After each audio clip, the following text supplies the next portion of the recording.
bagay na personal. Ito po, they were taking exam. Number 4, Just humingi ng but permiso. this is the man. Number 5, Tatag ko sa ito mamaya. upang masabihan ng kausap na mali siya. Ano ba yan? Marami bang tama? Number 6, Nako, maraming pula. upang makikalagayan spiritual The ng teacher. kausap. Number 7, upang mithiing pakinggan. Okay niyo bro? Pakinggan ang Ebanghelyo. Number 8, para malaman mo kung ang kausap mo ay Si Brother Ben. meron na ng gusto mo o meron. Pwede. Yeah. Ang apat na sangkap Video. ng pagkikipagkilala. Number 1, magmasid. Number 2, magtanong. Si Kuya Roldan at saka si Kuya Number Jun. 3, Makinig at tumahimik. Ito, top notcher. Si Kuya Jun. Number 4, Magsabi ng tapat na papuri. magsabi ng Tama. tapat na papuri. Bilang. Total.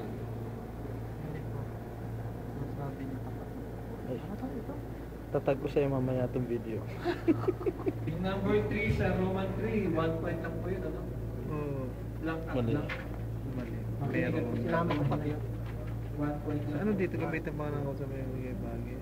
So, sino naka-14 dyan? Mali to. Wala na yun. Wala na po. Meron ba? 1, 2, 3, 4, 5, 6, 7, 8, 9,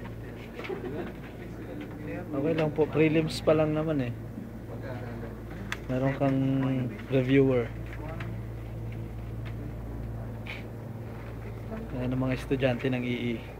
Very happy. Anong masabi? Ito ang galing eh. Nakita ko ang daming score eh. Puro X. Number 4, Unit 4. Lapit na tayo. Yun sila nakatulog na oh.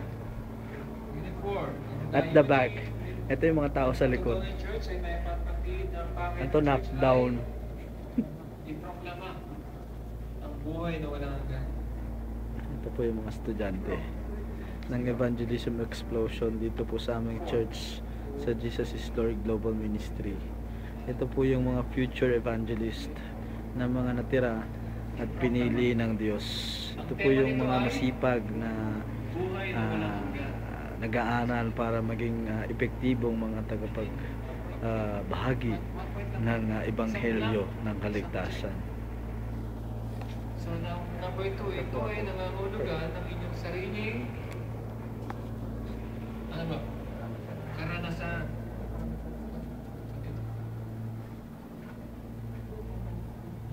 Ito ay blank. Ito ay unang